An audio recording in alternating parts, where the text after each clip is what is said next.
Hey, welcome back to the channel. My name is Eric. So I thought I'd kind of give you a summation of what's going on here at the shop because I really haven't had a chance to update you. So we'll start with the worst and get better.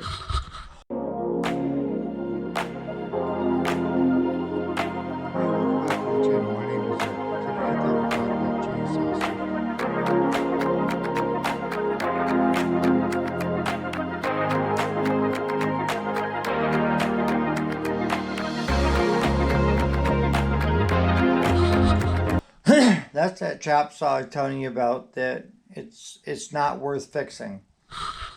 You can fix anything. It's just what's the cost going to be. So you have to take that into consideration when you're doing repairs. Is it worth it when you get done? All right, so here's a weed trimmer. I don't know if you guys have had issues with this. I know Jason, you probably have, but this is common for Stihls. They'll break right on the screen part and the fuel will bubble up. It's a one-way valve that keeps the fuel in the tank and can't come up. We've got another one here. Guy dropped off. I haven't had a chance to look at it. He said it runs, but the minute he goes to rev it up, it dies. Let's go outside. This here is a John Deere. It's the L110. It's supposed to be a simple job. I had a faulty fuel pump, so I bought a brand new fuel pump, installed it.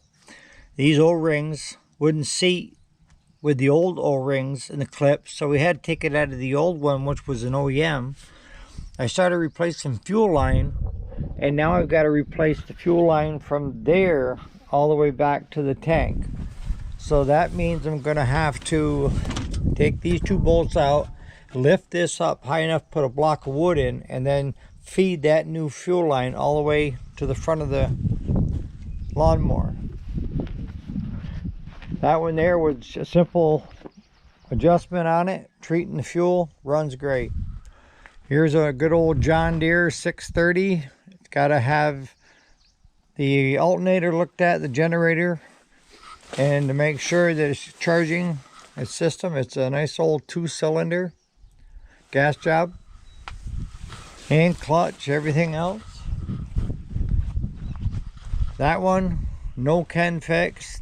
It's not even worth fixing. I told the guy, come pick it up. He's a friend of mine. He said, I'm not going to charge you for it. Here's a Ford New Holland. Beautiful little compact tractor.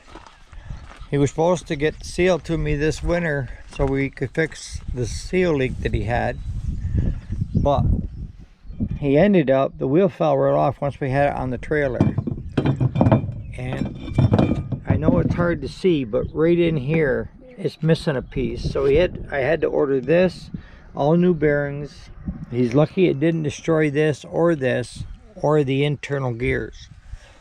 So instead of trying to move it any farther, we just decided we do it right here. This one came in, needs to have the blades sharpened, checked, greased, deck, do a service on. We haven't gotten to it yet, but it's the X350. Got one of the good old Sabres in, needs to have a rear tire. I got tubes coming in tonight. And trying to think of what else. Oh, we need to do a service on this. On this one, front seal again leaking. So we're waiting on an O-ring to put back in there so we can put this back together and get it back. And this is a Mahindra. It's a 26 XL HST. And you probably see a number of these. This is the Bronco. We have a new deck belt coming for it. And it's got one soft tire, and it's also here for a service. And we got the John Deere 1010. This one here, it was restored by somebody, but he did something where he got the guard caught on the fan. But I don't know if you can see that JB weld that he tried using on the core. The only way to take this out is, see, this pump, this shaft goes right through the top of the radiator. That's why they're hard to come by in the aftermarkets. So we're going to have to do a jerry rig on this one or have it record. We got the Simplicity somewhere it's leaking hydraulic fluid, and he wants us to find the leaks and fix it. We got the Ferris over here. That one came in. They wanted me to put new training wheels on it, so I started that job, and also a deck belt. He threw a deck belt on it, so that's coming in tonight. We got this Husqvarna. The Husqvarna, I put, that belongs to the deck over here. And with the deck, I ended up going with 3 brand new towers, 3 brand new tops, and 3 brand new blades for the bottom. And then we could put this back on to that Husqvarna, and that would be ready to go back. Then we got, that's mine. I know one of you was waiting for us to get this pump installed in here. And what you're going to find if you're watching this video, you see where we kind of had to make it work? He had to cut that and shorten it and then braze it back together. So hopefully you're good at brazing and able to follow along with what Claude is doing on that. We've got a Ford 8N. Picked this one up. We're putting a charging system on it, converting it from 6 to 12, doing a service on it, getting it ready to roll. Shouldn't be too bad.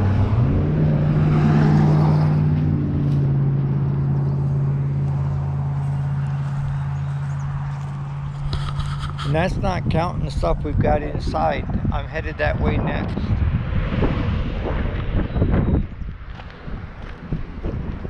But we've also got a Ferris here that's got a hydraulic leak and wants us to give it the once over because he's selling it.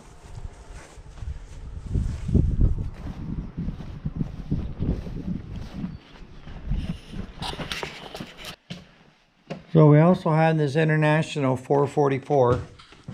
We're putting new brakes on it. Gonna finish that up. We just need a seal. And we've got to put a set of tire chains on it, rear tire chains. We've got this 6-wheeler beast that we're still working on the stator and pickup. This one here had 0 all the way across on all the pistons, and by simply taking the spark plugs out and putting PB Blaster in there, let the PB Blaster have a week to initially start to work. And then crank it over a number of times and then spray all 4 cylinders again. Let it sit for another week. It's time consuming, but you got to let it get its time to work on those pistons. But with now, we're up to 100 on all 4. 101, I think, on the first one. All the way to the high one is 120. We've had this running now. And we're going to be doing a conversion now. I got the alternator in, came in for it. We got the coil for it. We have to rewire the key switch because they had it wired up wrong anyways. But that's what we're doing here. We're staying busy.